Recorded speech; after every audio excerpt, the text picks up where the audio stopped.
नमस्ते बच्चों, रिमझिम दीदी आ गई। और बच्चों, आज हम सुन रहे हैं पानी पूरी वाली नाव की कहानी। हाँ बच्चों, आप सबको पानी पूरी या गोलगप्पे या पुचका सब एक ही चीज का नाम है, अलग अलग स्टेट्स के नाम है। हाँ बच्चों, तो बच्चों आपको गोलगप्पे तो बहुत पसंद होंगे। आज हम कहानी में सुनेंगे कि एक आदमी गोलगप्पे की नाव कैसे बनाता है और फिर उसमें बैठकर लोगों को पानी से कैसे बचाता है। तो बच्चों, एक गांव में एक आदमी था, उसके दो बेटे थे, राम और श्याम। बच्चों, राम और श्याम दोनों ही बड़े नौटी थे, पर बहुत ही अच्छे दिल के भी थे। थोड़ा थोड़ा शरारत करते रहते थे। अब एक दिन राम और श्याम घर में जैसे ही शाम को पहुंचे पार्क से घूमकर, तो पड़ोसी आंटी आ गई और बोली, अरे राम की मम्मी, श्याम की मम्मी कौन है? अरे तो बच्चों, अंदर से ना पापा निकल के आए।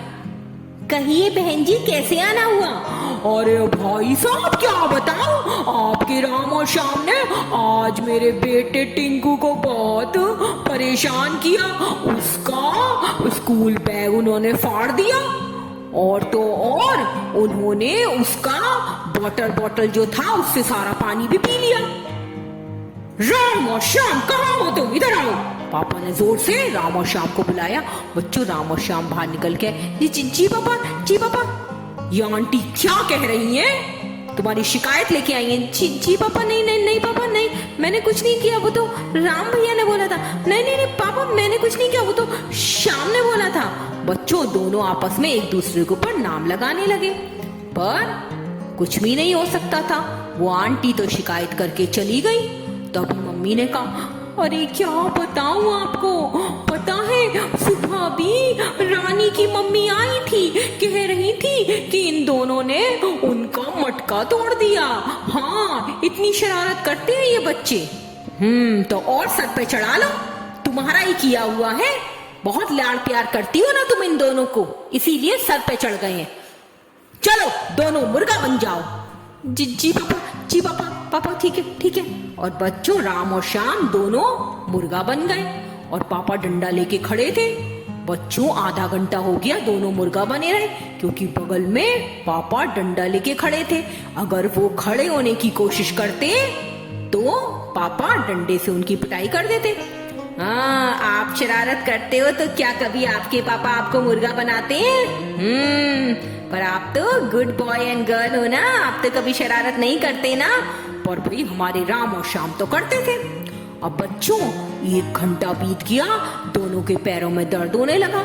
श्याम रोने लगा, पापा सॉरी पापा, प्लीज पापा मैं माफ कर दीजिए, बहुत दर्द हो रहा है पैरों में। हो पापा, मेरे पैर में भी दर्द हो रहा है, राम भी बोला पीछे से। तो मम्मी ने कहा, अरे सुनिए ना, आप क्या है, छोटे छोटे बच्चे हैं, अगर बच्चे शरारत नहीं करेंगे तो क्या मैं और आप शरारत करेंगे? अब जाने भी दीजिए। ये ना गांव वाली औरतें ना सब मेरे बच्चों से जलती है। हाँ जी, बस जलती हैं, इसीलिए शिकायत लेके आ जाती है मेरे बच्चों की। तुम्हारे इसी लाड़ प्यार ने इन दोनों को बिगाड़ा है। एक दिन देखना, तुम बड़ी मुसीबत में फंस जाएंगे तुम्हारे बच्चे। अरे जी, ऐसा क्यों बोलते हो? छोटे हैं अभी, बड़े होंगे तो अपने आप समझ में आ जाएगी। हाँ जी, अब माफ भी कर दीजिए ना। देखिए बेचारे कितनी देर से मुर्गा बने खड़े हैं, इनकी टांगों में दर्द भी होने लगा। माफ कर दीजिए ना, मेरी खातिर आप प्लीज इनको माफ कर दीजिए। तो पापा ने सोचा, फिर बोला, ठीक है राम और श्याम, अब जाओ सीधे अपने कमरे में जाना और कोई शरारत नहीं करना, ठीक है? जी पापा, थैंक यू पापा, थैंक यू। अब बच्चों, दोनों अपने कमरे में पहुंचे। दोनों को दर्द तो बहुत हो रहा था पैरों में, 1 घंटे से मुर्गा बने जो खड़े थे। अब कमरे में पहुंच गए। बच्चों, अगली सुबह संडे था और पापा ने दोनों को प्रॉमिस किया था कि इस बार संडे को दोनों को घुमाने कहाँ लेके जाएंगे? मंदिर में। नदी पार एक मंदिर था, वो बड़ा ही नाम था जिसका और बड़ा ही सुंदर था। दोनों ने वो मंदिर नहीं देखा था, तो पापा ने बोला था, आज राम और श्याम हम तुमको मंदिर घुमाने लेके जाएंगे बेटा। जी पापा, जी पापा। और बच्चों दोनों बड़े एक्साइटेड थे कि आज पापा घुमाने ले जाएंगे। पर पापा ने कहा, बेटा राम और श्याम, क्या है ना, आज बड़ा काम निकल आया है ऑफिस में, तो मुझे आज भी ऑफिस जाना पड़ेगा। तो बेटा मैं ऐसा करता हूँ, ट्यूसडे को छुट्टी है ना बेटा, परसों नेशनल हॉलीडे है, तो हम सब घूमने चलेंगे। पापा आपने पहले भी यही कहा था, ऐसे आप बोल देते हो। हाँ पापा। ए जी, आपने बच्चों को ऐसे क्यों बोला? आप आज क्यों नहीं जा रहे? अरे भगवान, क्या करूं, ऑफिस में बड़ा जरूरी काम आ गया है। कोई बात नहीं, मैं प्रॉमिस करता हूँ परसों लेके जाऊंगा इनको। और बच्चों पापा ऐसा कह के चले गए। अब बच्चों संडे भी बीत गया, मंडे आया। दोनों स्कूल जाने के लिए तैयार हुए। जब वो स्कूल जा रहे थे तो उनको रास्ते में बच्चों एक फकीर बाबा मिलते थे। वो उन बच्चों को देख के स्माइल करते थे। राम और श्याम को देख के राम और श्याम उनसे बोले, फकीर बाबा, आप हमेशा यहीं क्यों खड़े रहते हैं? बस बच्चों, जो उस ऊपर वाले की मर्जी होगी वही करता हूँ मैं तो। हाँ। अरे फकीर बाबा, ऊपर कौन है? क्या कोई सैटेलाइट है ऊपर? अरे बच्चों, ऊपर वाला है ना, वो किसी सैटेलाइट और रॉकेट से कम नहीं है। हाँ। बाबा आप क्या बोलते हो? हमारे कुछ भी समझ में नहीं आता है। हाँ बाबा। अरे बच्चों, अभी आप दोनों बहुत छोटे हो ना, इसलिए आपको कुछ समझ नहीं आता। अच्छा बाबा ठीक है, अच्छा लीजिए बाबा, ये हमारा लंच बॉक्स है, आप खा लीजिएगा। अरे बच्चों, माँ ने ये तुम्हारे लिए बना के दिया है, तुम मुझे क्यों दे रहे हो? ये तुम खाना ना स्कूल में। नहीं फकीर बाबा, हम तो ना स्कूल में ना कैंटीन है ना, वहाँ से लेके कुछ खा लेंगे, हमारे पास पैसे हैं। ये खाना हमको पसंद नहीं आता, माँ के हाथ की दाल और रोटी अच्छी नहीं लगती। बच्चों अगर अच्छी नहीं लगती तो क्या हुआ, इसमें माँ का प्यार है ना। तुम्हें इस तरह से अपनी माँ की बनाई रोटी का अनादर नहीं करना चाहिए, उसको खाना चाहिए। कोई बात नहीं फकीर अंकल, अब आप आज खा लीजिए, हम कभी और खा लेंगे। और बच्चों राम और श्याम अपने लंच बॉक्स फकीर बाबा को देके आगे चले जाते हैं स्कूल, और वहां पर कैंटीन से लेकर खाना खाते हैं। भाई ऐसे तो नहीं करना चाहिए ना, मम्मा जो बना के देती है लंच वही खाना चाहिए ना, कैंटीन का खाना तो कभी कभी खाना चाहिए। और ये राम और श्याम तो नॉटी थे, तो कैंटीन का खाना खाते थे। अब क्या हुआ बच्चों, फिर ट्यूसडे भी आ गया, और पापा ने क्या प्रॉमिस किया था कि ट्यूसडे को दोनों को कहाँ लेके जाएंगे? नदी पार जो मंदिर बना था। अब क्या हुआ कि ट्यूसडे को भी बच्चों पापा के पास उनके फ्रेंड का फोन आ गया, और पापा को उनके फ्रेंड की तबीयत बहुत खराब थी, तो पापा को अपने फ्रेंड को हॉस्पिटल लेके जाना था। और पापा ने तो प्रॉमिस किया था कि बच्चों को मंदिर ले जाएंगे। अब बच्चों को जब ये पता लगा कि पापा हॉस्पिटल जा रहे हैं, वो तो रोने लगे। पापा आप हमेशा ऐसे झूठ बोलते हो, प्रॉमिस करते हो, आपने परसों भी कहा था संडे को लेके जाओगे। हो पापा आपने प्रॉमिस किया था, फिर आज आप नहीं लेके जा रहे हो। संडे ने भी नहीं लेके गए, आज भी लेके नहीं गए। पापा हमको मंदिर जाना है, जाना है, जाना है। बच्चों जिद नहीं करते ना। देखो मोहन अंकल की तबीयत ठीक नहीं है, मुझे उनको लेके हॉस्पिटल जाना है ना। आप तो मेरे बहुत ही अच्छे बच्चे हैं, आप तो बातें मानते हैं पापा की। नहीं पापा ऐसा नहीं पापा प्लीज। बच्चों मैं आपको प्रॉमिस करता हूँ कि मैं आपको शाम को जल्दी आके मार्केट लेके जाऊंगा, शॉपिंग कराऊंगा, आपके मनपसंद टॉयज दिलवाऊंगा, और आपको खाना भी खिलाऊंगा बाहर का। बच्चों अब आप अभी मान जाओ। तो बच्चों मम्मी आ गई। मम्मी ने कहा, मेरे प्यारे बच्चे राम और श्याम कितने समझदार हो। अच्छा मैं तुमको पैसे देती हूँ, तुम जाकर अभी कुछ बाजार से खा के आओ, अपनी मनपसंद आइसक्रीम या जो भी, और पापा की बात मानते हैं ना। तो बच्चों बड़ी मुश्किल से उनको समझाया, वो बात मान गए। मम्मी ने पैसे दे दिए। पापा हॉस्पिटल चले गए अपने फ्रेंड को लेके, और अब पैसे लेके राम और श्याम पहुंच गए मार्केट में आइसक्रीम खाने के लिए, गोला खाने के लिए, अपनी फेवरेट इमरती खाने के लिए। अब उन्होंने गोला खाया, आइसक्रीम खाई, इमरती खाई। अभी भी उनके पास पैसे बचे थे। तो राम ने श्याम से कहा, अरे राम राम, हाँ हाँ बोलो बोलो, चल ऐसा करते हैं, हमारे पास पैसे तो है ही, नाव के लिए हम नाव वाले को पैसा देके मंदिर घूम के आते हैं। जब तक पापा वापस आएंगे हम भी वापस आ जाएंगे। क्या ऐसा हो सकता है भैया?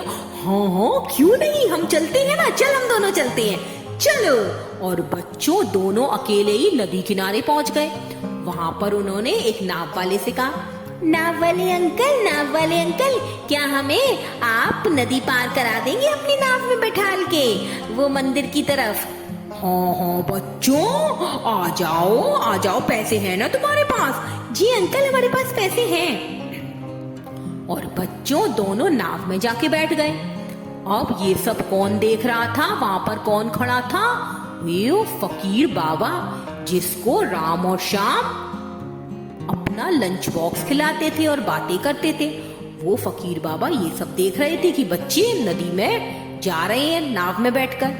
अब बच्चों नदी वाले ने नदी पार करा दी। वो दूसरी तरफ पहुंचे। वहां पर मंदिर था, बड़ा ही सुंदर मंदिर था। पूरा मंदिर संगमरमर का बना हुआ था, मार्बल का, व्हाइट मार्बल का। इतना सुंदर मंदिर बच्चों ने कभी नहीं देखा था। वहां तरह तरह के पेड़ लगे थे और बच्चों को अमरूद बहुत पसंद थे। वो तोड़ के अमरूद खाने लगे। मंदिर में उन्होंने भगवान के दर्शन किए। बड़ी शांति थी उस मंदिर में। दोनों को बड़े मजे आ रहे थे। फिर बच्चों दोनं वहीं बाहर खेलने लगे। अब धीरे धीरे करके बारिश होने लगी। दोनों को समय का पता ही नहीं लगा कि कब शाम हो गई, अंधेरा होने को हो गया। अब बच्चों थोड़ी देर बाद खेलते खेलते उनको होश आया। राम भैया, हाँ श्याम, राम भैया देखो बारिश भी तेज हो गई है, अंधेरा भी हो गया है, चलो चलो घर चलते हैं। हाँ अरे देख सारे लोग चले गए, आसपास कोई भी नहीं है मंदिर में, जल्दी चल जल्दी चल। और बच्चों दोनों ने हाथ पकड़ा और नदी किनारे आए। तो वहां क्या देखते हैं कि वहां तो कोई नाव ही नहीं है। अब दोनों को चिंता होने लगी कि अंधेरा होने को आया, कोई नाव नहीं है, अब वो नदी पार कैसे जाएंगे। शाम तो रोने लगा जोर जोर से, भैया भैया भैया कितना अंधेरा हो गया है, तूफान सा भी आ रहा है, बारिश भी बहुत तेज हो रही है, नदी में देखो भैया कोई भी नाव नहीं है, कोई नाव वाला नहीं है। हाँ शाम तू सही कह रहा है। और देख नदी में लहरें कितनी तेज तेज उठ रही हैं। मुझे तो बहुत डर लग रहा है, पर तू चिंता मत कर, हम देखते हैं आसपास कोई अगर हो सकता है मंदिर में कोई हो। हाँ हम देखते हैं, चला आजा आजा तू मेरा हाथ पकड़, चल देखते हैं। और बच्चों दोनों मंदिर के पास पहुंचे। वहां जोर से बोलने लगे, कोई है क्या? पुजारी अंकल आप हो क्या यहाँ पर? कोई है क्या? हम लोग यहाँ अकेले रह गए, कोई है क्या? पर बच्चों वहां तो कोई भी नहीं था, सब जा चुके थे। अब ये दोनों चिंता में बैठे थे। उधर दूसरी तरफ क्या हुआ, जो इनके पापा मम्मी थे, जब शाम होने आ गई और रात होने को थी और बच्चे घर नहीं लौटे, तो मम्मी पापा चिंता के मारे इनको ढूंढ रहे थे। गांव में सबसे पूछ रहे थे, अरे बंटी तूने मेरे राम और श्याम को देखा है क्या? नहीं आंटी मैंने तो नहीं देखा, आज तो वो मुझे दिखे ही नहीं है। रामू तुमने राम और श्याम को देखा क्या? नहीं अंकल, मेरे से तो आज वो मेरे संग खेलने भी नहीं आए। और बच्चों घर घर मम्मी पापा पूछ रहे थे और ढूंढते ढूंढते मम्मी पापा नदी किनारे आ गए। अब वो वहां पे नाविक से बोले, जो नदी पार कराता है, भैया आपने क्या मेरे 2 बच्चे थे, उन्होंने फोटो दिखाई, इन बच्चों को आपने नदी तो पार नहीं कराई? तो बच्चों वो नाव वाला पहचान गया, अरे बाबूजी इनको तो हमने 4 घंटे पहले नदी पार कराई थी, मंदिर के टापू पे हम छोड़ के आए थे इनको। अरे भैया तो चलो जल्दी से मुझे वहां ले चलो मेरे बच्चों के पास। अरे बाबूजी कैसी बातन करते आप, ये देखो नदी में कैसी ऊंची ऊंची लहर उठ रही है, हम ना ले जा सके? आपने तो आपके बच्चन को बचाने के चक्कर में क्या हम अपने बच्चन को अनाथ कर दें? हाँ, अपनी जान खतरे में डाल दे बाबूजी, कैसी बात कर तो आप? भैया भैया प्लीज मान जाओ, मैं तुमको 4 गुना पैसे दूंगा, 10 गुने पैसे दूंगा, मुझे प्लीज प्लीज ये नदी पार करा दो। मेरे बच्चे कैसे होंगे पता नहीं। बच्चों माँ बाप दोनों रो रहे थे, पर नदी वाला तो माना ही नहीं। कहता है नहीं बाबूजी नहीं, ऐसे तूफान में हम नहीं संभाल पाएंगे अपनी नाव को। तो बच्चों वहीं पर वो कौन खड़ा था? फकीर बाबा। फकीर बाबा ने कहा, अरे आप लोग चिंता मत करिए, मैंने देखा है आपके बेटों को नदी पार जाते हुए। तो मम्मी बोली, आप कौन हैं? आप कौन हैं? मैं फकीर बाबा हूँ, मैं आपके बच्चों को उस पार से सही सलामत लेके आऊंगा, आप चिंता मत करो। पर आप कैसे लाएंगे? आप कैसे लाएंगे? कोई भी तो नाव वाला जाने को तैयार नहीं है मेरे बच्चों को लिए, आप कैसे जाएंगे बाबा?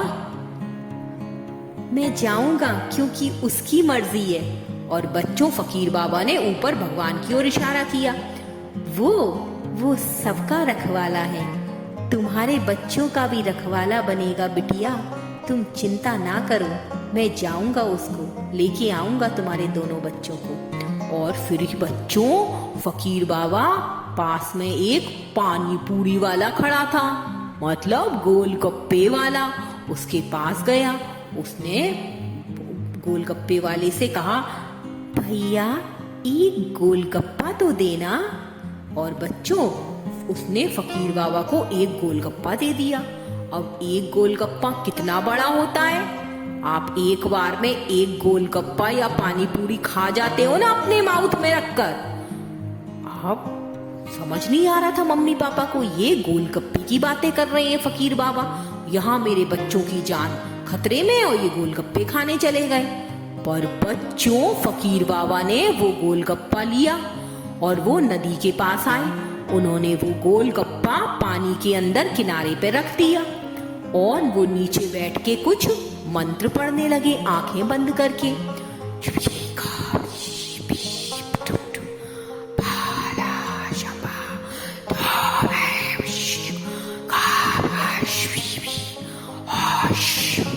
और बच्चों थोड़ी ही देर में जो वो छोटी सी पानी पूरी थी वो बड़ी होने लगी।